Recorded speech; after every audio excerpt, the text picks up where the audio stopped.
Welcome back to Foodonomics.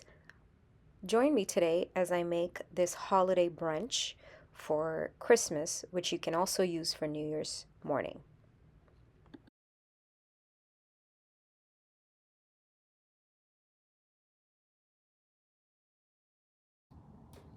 First things first, we are going to put the bacon. There's two baking sheets worth of these, like those long cookie sheets type of thing, and they're going to go into the oven at 425 degrees for 16 to 20 minutes.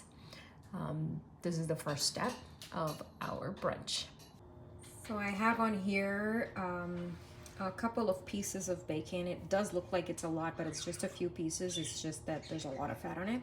I'm starting the frittata now, and for that we don't have pancetta here today, so we're using the bacon, and I'm gonna let this fry into little bits. It's all cut up, but it looks like it's not. It's when the fat starts to render off, it'll be smaller. For the frittata, I'm gonna use just one onion. I'm gonna dice it. So finely diced like this. It's a lot, but it's okay because I'm gonna make 2 trays of it. I am gonna cheat a little bit. Remember those peppers that we froze when I was preserving? That and some of the tomatoes. I'm gonna use half of this in the frittata. I'm going to shred this piece of Monterey Jack. Sadly, I didn't have any other types of, well, I have some cheddar, but I don't want to use cheddar in my frittata.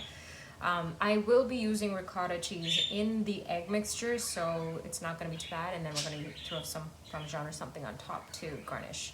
Okay. So I have your 7 eggs. I'm gonna beat these, 7 medium large eggs, I guess. I'm gonna beat these and then add ricotta cheese and salt and pepper. I'm gonna pour a little bit of heavy cream in here, about a quarter, not even about a quarter cup. Maybe less, maybe like a couple of tablespoons actually. And a quarter cup of ricotta cheese or any cottage cheese.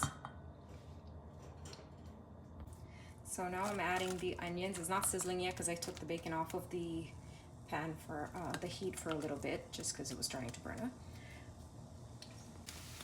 And I've added the green peppers. Yes, it's a little bit frozen still and thawing, but the point is I'm not actually cooking this down in this. I'm just gonna get it up to temperature, and then we're gonna mix it in with the eggs. Up to temperature, and then cool it down, mix it with the eggs, and then we're gonna put it in a couple of pans and throw it in the oven. And this is the tomatoes, half of the bag of frozen tomatoes, and I'm gonna bring it back to temperature. I know, it should be sizzling, it shouldn't be, you know, melting away like this, but it's all gonna get mixed and thinged in the oven. If I had a cast iron pan that can go, or one of those pans that can go directly in the oven, which is something I need to invest in, then I would have actually thought everything out and made sure that it was kind of crispy or whatever, and you know, added the eggs in here and put it all straight into the oven. But I don't have that at the moment, so this is how we're gonna do. We're gonna separate this into the, we're gonna mix this into the eggs and then separate that into 2 pans. So I just buttered this circle pan. I don't know the dimensions, but it's like a pie tray type of thing, like a pie, yeah, I guess, tray. Turned out this pan was quite deep, so I was able to fill the whole filling in here. I'm going to put this, so this is going in the oven at 350 degrees, actually 375, for about 8 to 15 minutes. I don't know how that works. I guess you gotta just keep checking. Okay, so at this point I'm gonna sprinkle the cheese on top. This is half a cup of butter chilled. It's gonna go into the dry ingredients and get mixed in. So now we're gonna make scones. I'm not gonna show you guys the process because there is another video in here. I'll try to link it at the end if I remember to. This is 2 cups of flour, quarter cup of brown sugar, dark brown sugar actually, 1 teaspoon of baking soda, 1 teaspoon of baking powder, quarter teaspoon of salt. I'm gonna add into this butter. This is the wet ingredients that's gonna go into the flour for the scones. That's 1 egg, 1 egg yolk, half a cup of sour cream, 1 teaspoon of vanilla extract, some lemon zest if you have that, a quarter cup of heavy cream, and that's it. The butter is mixed into the flour. Now I'm gonna pour this in, start mixing this in.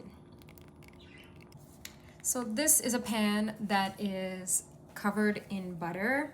I am making a Dutch baby in this. We actually are making a couple of pans of it in small sizes so that we can cut it up after and pour it in.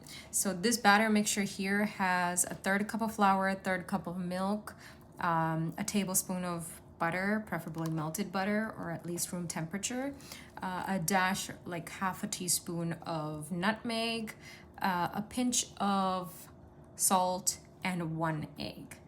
I know it seems like a little, but when it goes into the oven, it's going to fluff up, because that's what Dutch babies do. And then we're gonna cut it into fourths actually, because we have scones and other things, a ginormous Dutch baby is probably not gonna be necessary for everybody to eat. So there we go. Merry Christmas, folks. I'm not adding any syrup, but there should be frosting. There's gonna be frosting on, or it should be frosting on these scones. I don't have that syrup or honey on the Dutch baby. Merry Christmas. This is Christmas morning brunch for us. So the Dutch baby that I tried to make didn't puff up the way that it should have. Sorry about the camera shaking. I don't have it put on the stand. But we did have some extra homemade toast as well, bread that we, sliced up and toasted in some butter and whatnot. There's the frittata, there's some fruits and walnuts. The walnuts will go with bananas in yogurt, which is still in the fridge. I didn't put it out on the table. And the scones turned out to be massive. These are the Dutch babies. We just cut it up and put it in slices here because they were huge. However, they were not puffed up the way they should have been. Taste exactly the same as the Dutch baby as always, but I think I missed something in the recipe this time. And there's crispy and regular bacon. So this serves about 5 to 6 people max. The frittata, a large piece each, would be about 8 slices. And yeah.